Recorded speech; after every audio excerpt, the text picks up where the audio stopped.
What is up, ladies and gentlemen in the multiverse? My name is Underworld Papyrus.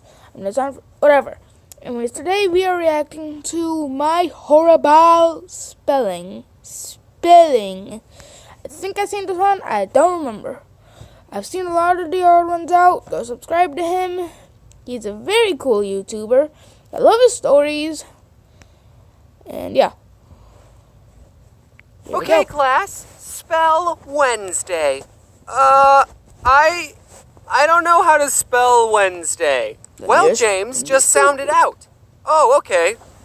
So, like this? Yes. No, James, it's Wednesday. You said sound it out, and that's how you sound it out. You think you have it bad? Do is spelt with an X. That is correct. I think it comes to no surprise that I'm terrible at spelling. I feel like everyone in life falls into two categories. Either you're good at math and bad at reading, or you're weird. And if you've seen my other videos, you know that I'm a math boy. My mom told me that I have dyslexia because she has dyslexia and I have all the symptoms, but we never got that diagnosed by a doctor, so... You can't make me take my meds, Mom! A lot of times what I do to cover up the fact that I spell lower than a first grade level is I will purposely misspell words to the point where it's obviously a joke. You thought I was doing that to be funny, but it's actually because I have zero self-confidence in my spelling and I don't want anyone to point out my mistakes. I mentioned this in a different video, but in elementary school I was put into an honors program and everyone had to take spelling tests a grade ahead of their level. And by everyone, I mean everyone except me, because I failed every single spelling test. So I had to take spelling tests that were on level. Ew. Every week when we took a spelling test, I would have to move to the back of the classroom and the teacher would stand right next to me. She'd call out everyone else's word, which had like 8 syllables, like anti-disestablishmentarianism. And then she'd turn to me and give me my on-level word. James, your word is cat. Oh, cat.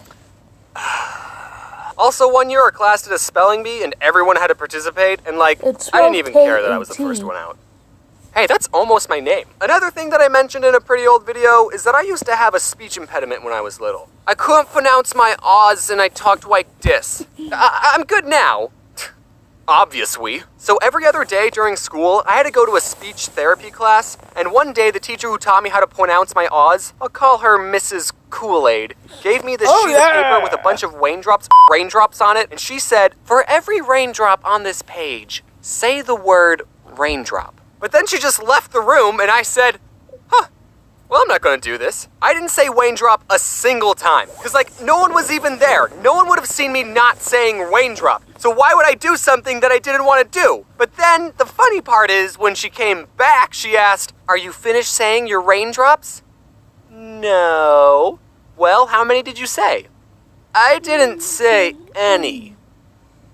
You stupid child. I told her the truth for some reason. I don't know why. It was probably the easiest lie in my life to get away with, but that's why I remember this story. I'm still mad at myself for telling the truth. And I had to say raindrop a bunch of times in front of her, and she would only go to the next raindrop until I said it right, and it was terrible. It really hurt my feelings. Since I was struggling with reading and spelling, I had to get an IEP, an incredible, excellent personality, which meant I had to go to a special class for a little bit during school. And the teacher who taught this class was none other than Mrs. Kool-Aid. Oh yeah.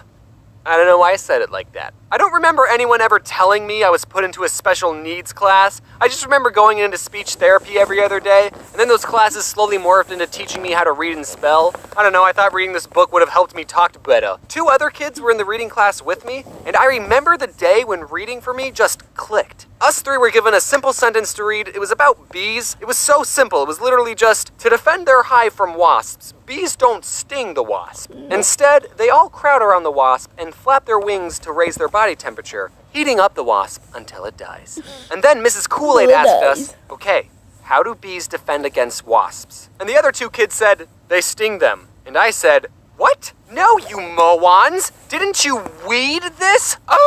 The words in this paper have meaning when placed in a certain order to convey information.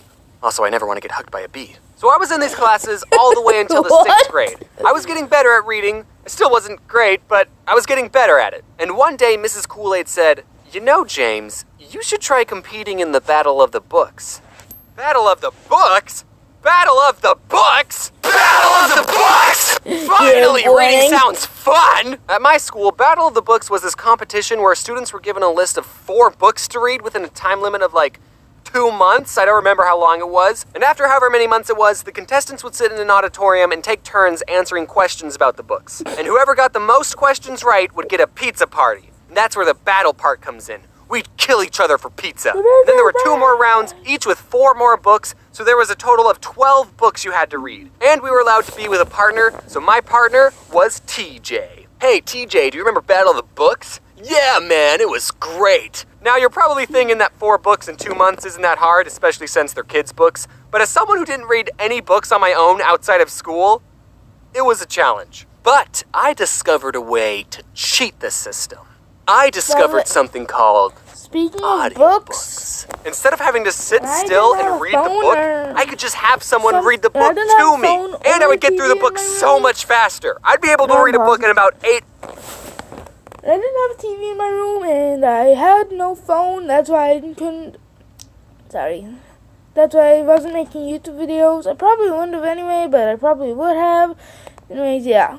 This is kind of related to this, but when I didn't have the TV in my room and I lost my phone, I would just read.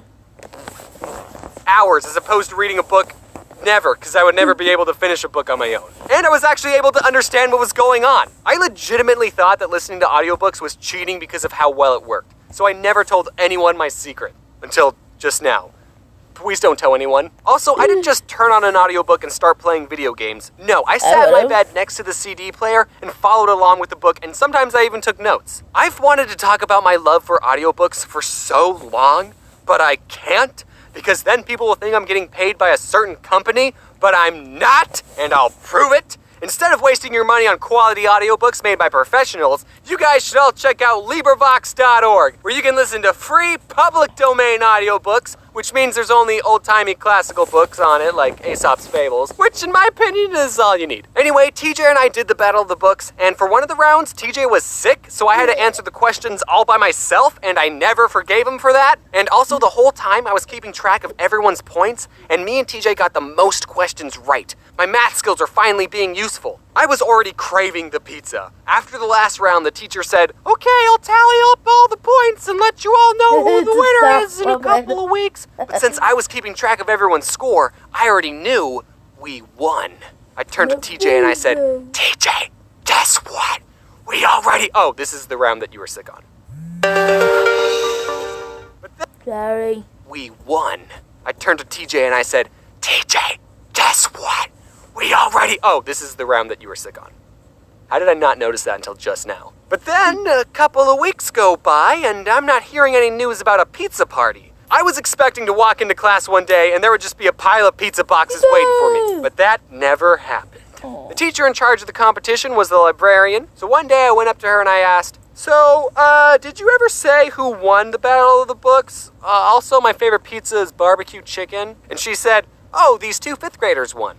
So the Battle of the Books was for both 5th and 6th graders. I was a 6th grader, so I went to all the 6th grader battles, but apparently there was some low-life 5th grader who got every single question right and stole my pizza party! And that taught me a valuable lesson. Even when you work hard, you don't always get what you want in life. But that's okay, because one day, you'll be an adult and you can buy all the pizza you want without having to read first. I love this. Hello there. Now you see why I like this. You know, I might do a series of reacting to the odd ones out. This is just funny. Anyways, yeah, hope you guys enjoy this. I personally, I can't even English. I personally enjoyed it. I love the animations, and sometimes it's cringy, but good cringe. Like, so cringy that you laugh at it. And yeah, I will see you guys in the next video. Bye-bye!